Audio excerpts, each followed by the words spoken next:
Now it visible.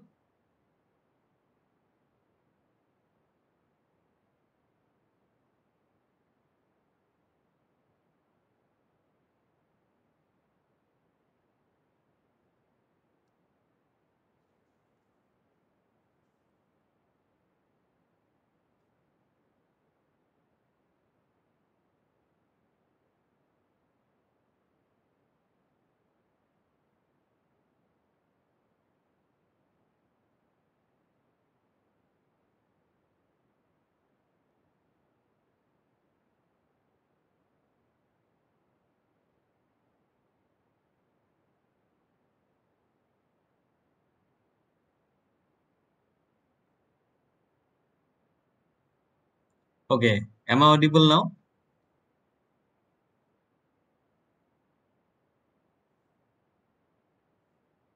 Yes, sir. Okay, thank you. Uh, I think you have understood that graph. Okay, so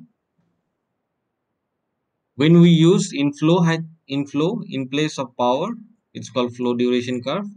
And in place of inflow, if we use power, then this graph is called power duration curve. Okay, so you can draw this graph.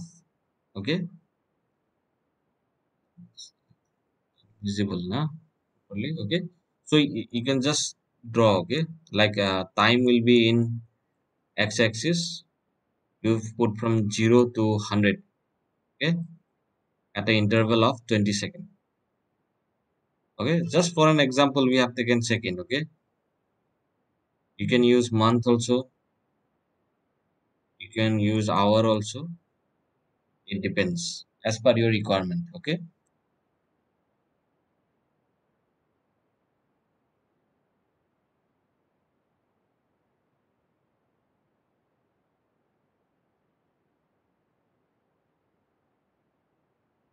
okay, so here you put inflow in meter cube per second. Okay, inflow in meter cube per second. And inflow you start from 0, 20, 40 till 200. Okay, till 200 at the interval of 20 meter cube per second. 20, 40, 60, and so on till 200. Okay, and then the graph will in a decreasing order. Okay, and reach a minimum level.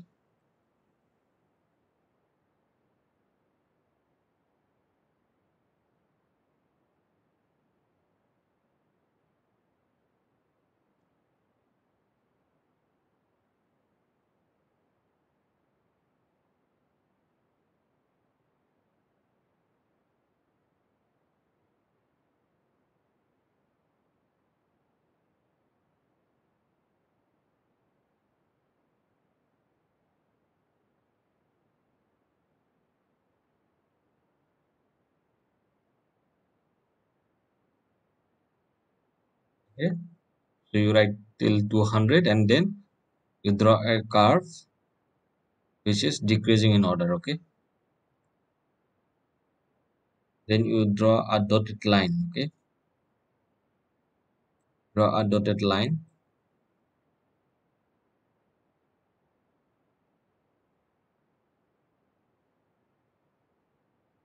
Okay, draw a dotted line. This point you consider C. Okay, this point, that minimum level of the curve, you consider that point C. Okay,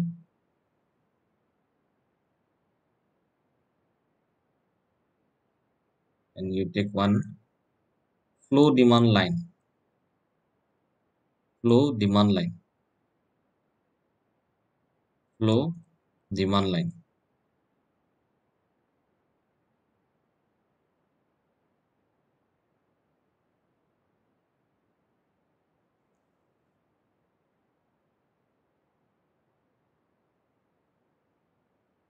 flow demand line. Okay,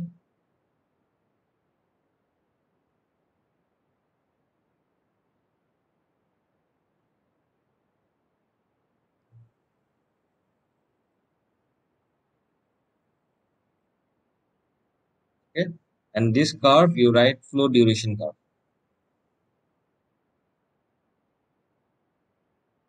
Flow duration curve. Okay, this line is flow duration curve, and this demand line you write here A. The demand line intersect the flow duration curve at point A. Okay, and this point you write E.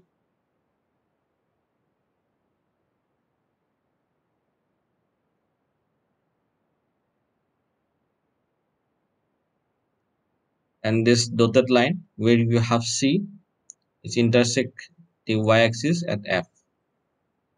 Okay, so E, F, A, this is C, and you can consider this is your B point.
So E is the point where your flow demand line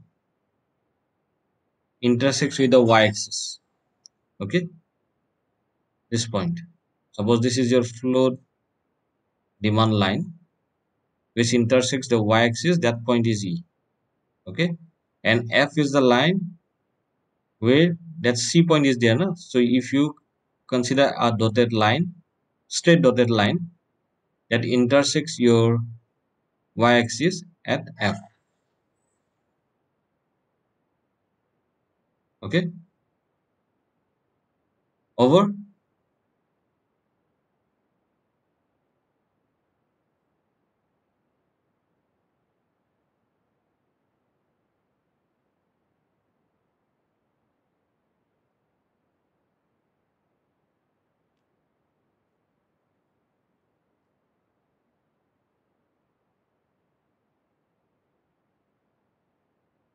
Okay, so there is no specific name for that line. Okay, only we are extending means that C value. What will be the C value? Just we are going to extend it. Okay, to find out the C value. Suppose if you get the graph and for the minimum discharge is your C. So what will be the minimum discharge when you draw a straight line and intersect with the y-axis? Where it intersects, that point is our minimum discharge, which with which we can find out minimum power throughout the year. That is your primary power. Okay. So similarly for demand line, suppose 80. Okay. 80 meter cube per second is a demand line. So at 80 we will draw a straight line. So that point 80 is your E point. Okay. Just to denote one point. Okay. And where this demand line intersects with the flow duration curve, that point is A. Okay.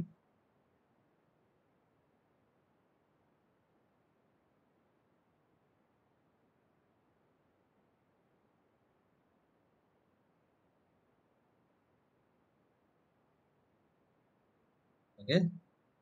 So now you can write it down. Okay.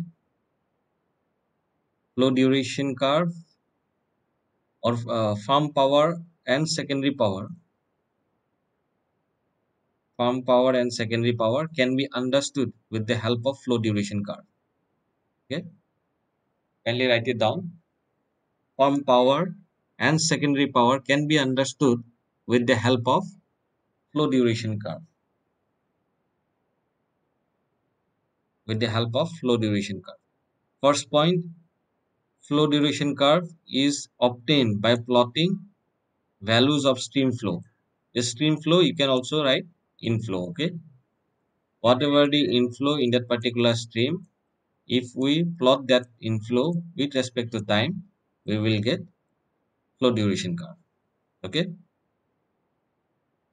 So the third point is if power is plotted in ordinates, means in y-axis, in place of inflow, if we plot power, then the curve is called power duration curve.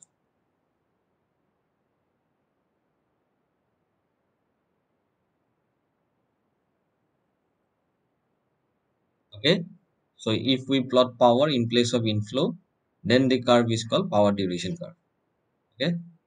Next point, flow duration curve of a river is shown in the above graph. So in that above graph, we have observed that Q is Q minimum. Okay. Q minimum, that is the C value. We got 12 meter cube per second. Okay. This is just an arbitrary number. Okay. Just simply we have assumed. Okay. It's 12 meter cube per second. So it's the minimum inflow available in the river for power generation throughout the year. So this is our farm power. Okay. This is our farm power. That is 12 meter cube per second. Okay. So that is our third point. That flow duration curve of a river is shown in the above graph. Okay. That we have already drawn that graph. From that graph, we have observed that our minimum discharge is 12 meter cube per second. Okay. Q is equal to 12 meter cube per second is the minimum inflow available in the river for power generation throughout the year. You can directly write throughout the year. Okay. Throughout the year. Kindly write down these points. Okay.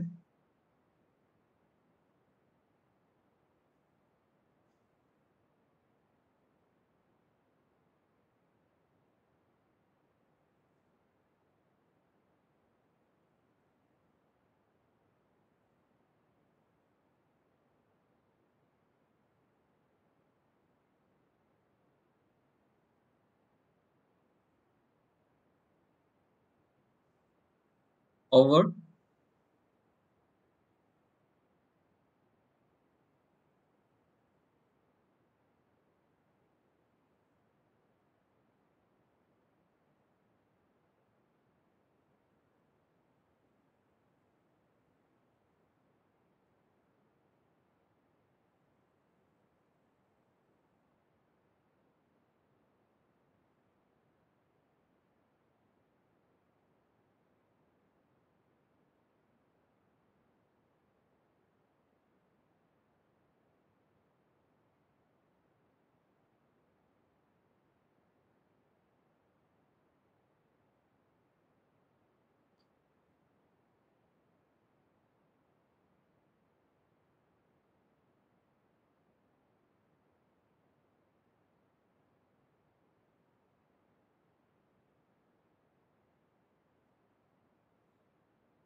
over.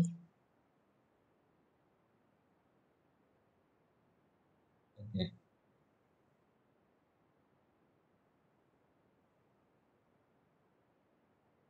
okay, okay. So we will proceed. Okay, till here you have written. Okay, so next point you write it down. That power generation from inflow, that QM is nothing but your Q minimum. That is your 12 meter cube per second. Okay, 12 meter cube per second. Okay, QM is nothing but your Q minimum. Q, that is discharge minimum, inflow minimum, minimum inflow. Okay, so it's called your farm or primary power. Power generated from inflow QM, that is your 12 meter cube per second in this case. Okay, in this case, okay, is called farm or primary power. Okay, so the last point you can write down, the analysis of the power duration curve of any river is essential to assess farm power. Don't write or, you write and secondary power. Okay, the analysis of the flow duration curve of any river is essential to assess farm power, or you can write primary power and secondary power.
Okay, so our next topic is reservoir. Okay, here in this reservoir topic, we are going to determine, or we are going to study how to calculate reservoir capacity. Reservoir capacity.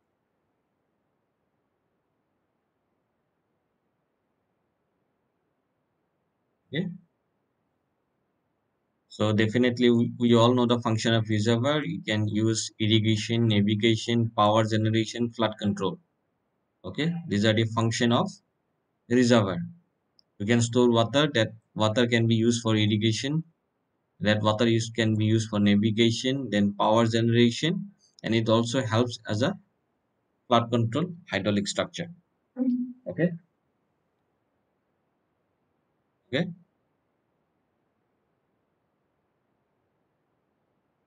So you can write next topic is determination of,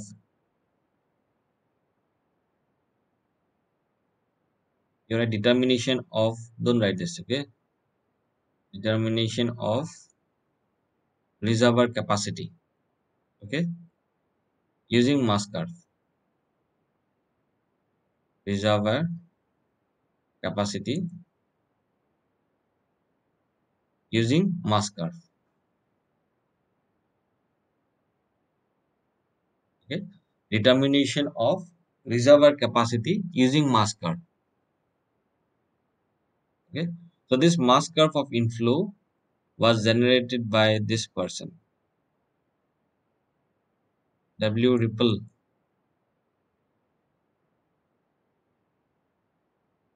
Okay, RIPPL. Okay, he generated this concept mass curve. Okay, so it's also called ripple mass curve. Okay, W Ripple, RIPPL Ripple. Okay, so this person has generated this mass curve of inflow to find out the reservoir capacity. Okay, so that is why it is also called sometime ripple mass curve. Ripple mass curve. Okay, which is used to determine reservoir capacity. Which is used to determine reservoir capacity and safe yield from reservoir capacity. Okay, so from the reservoir capacity we can also find out safe yield. So mostly we use to find out reservoir capacity. From that capacity, reservoir capacity, we can also find out safe yield. Okay, but main purpose is to find out reservoir capacity. Okay,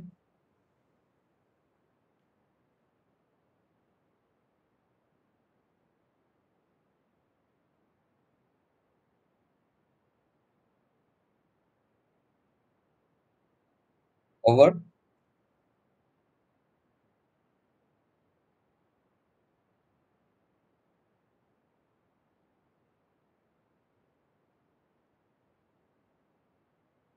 Okay, so I'll proceed. Okay,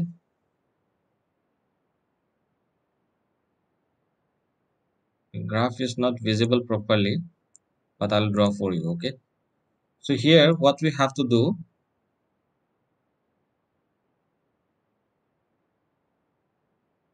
Do you know what is accumulated inflow?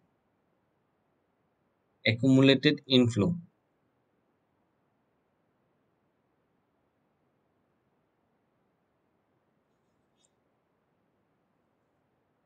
Accumulated inflow. AD. Accumulated inflow.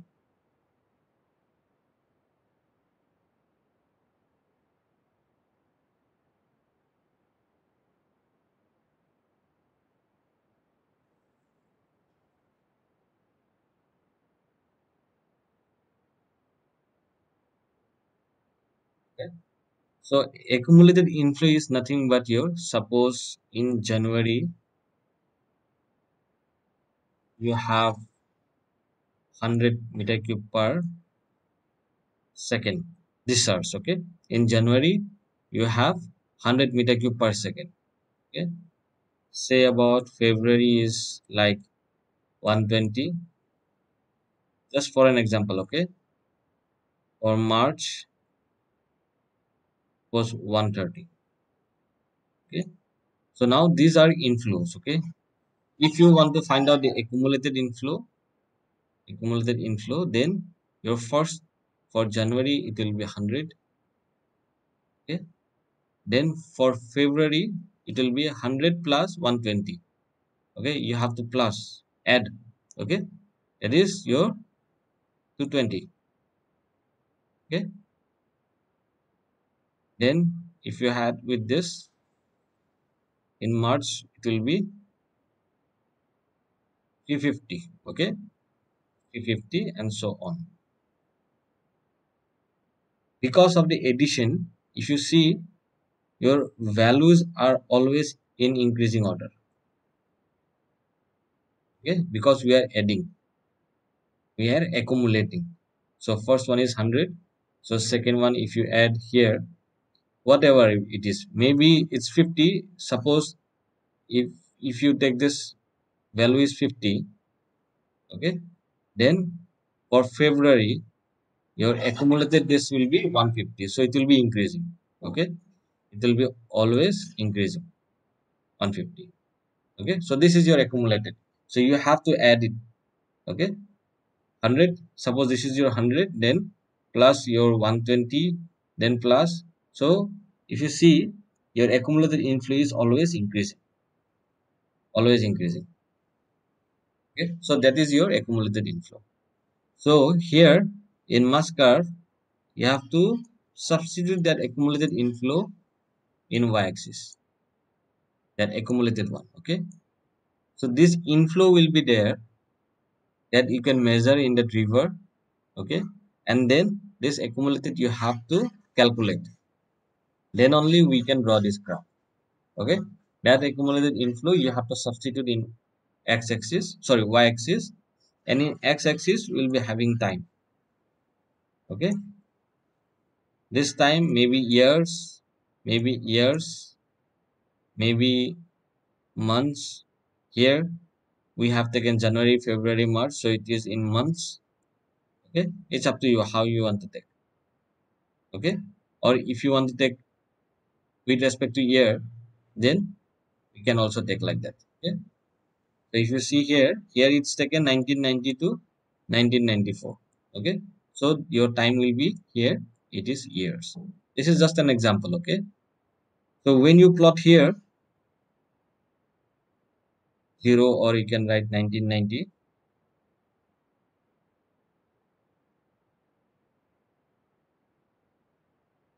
and here at 1990. Okay, 91. So when you are talking about year, we are going to take a average value. For 1990, this is the average inflow. 1991, this is the average inflow. Okay, so 1990 we have one average inflow, then two, three, okay, so on. Then you have to find out accumulated. So one here, whatever the value, then you have to add one plus two. Okay, then this will be this plus three. Okay, and so on. It's increasing. Okay,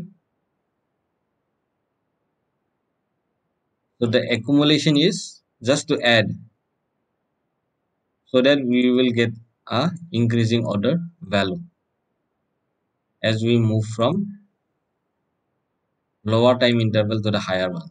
Means from 1990 or from January, when we move on to the next, like 1994, we will get a increasing order. So that's why when you plot that graph, accumulated inflow versus time, we will get a rising curve in this pattern. Okay, it will rise and then it will lower some part, then again it will increase to reach a peak value. Okay, so what does it mean?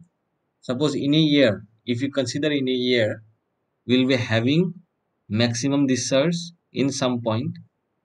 Those points are called flood point. Definitely we all know in a year we have maximum discharge during summer, or we have minimum discharge in winter. Okay, so when we have maximum discharge, this is nothing but your inflow only, accumulate, but only the thing is we have taken accumulated one. Okay, so that when we have a maximum inflow, that point is called flood point, that is higher point.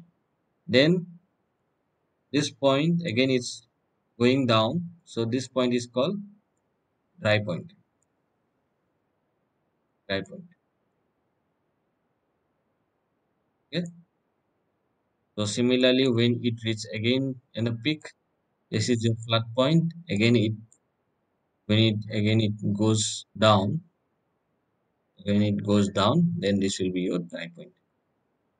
Okay, this will be your dry point, and so on. It will continue. Okay, it follows this pattern. If you take for 1994, then again if you exceed till 2012 or and so on, it will always go increasing, and in this pattern. It will increase first, then it will be lower some part, then again it will increase, and then again lower, and it continues. Okay, so these 2 point is mean we have to identify that flood point and the dry point. Okay, okay. So today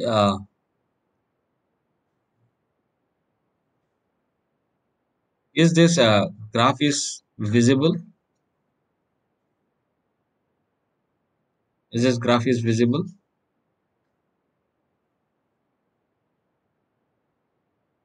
So here you can see not clear. Okay. So what we do, we end here today. Okay. So I'll get a visible graph tomorrow. Okay. Tomorrow or in the next class. Okay. Then we'll discuss this part, mass curve, how to calculate reservoir capacity. We'll discuss again. Okay. So we will end our class here. Okay. Thank you.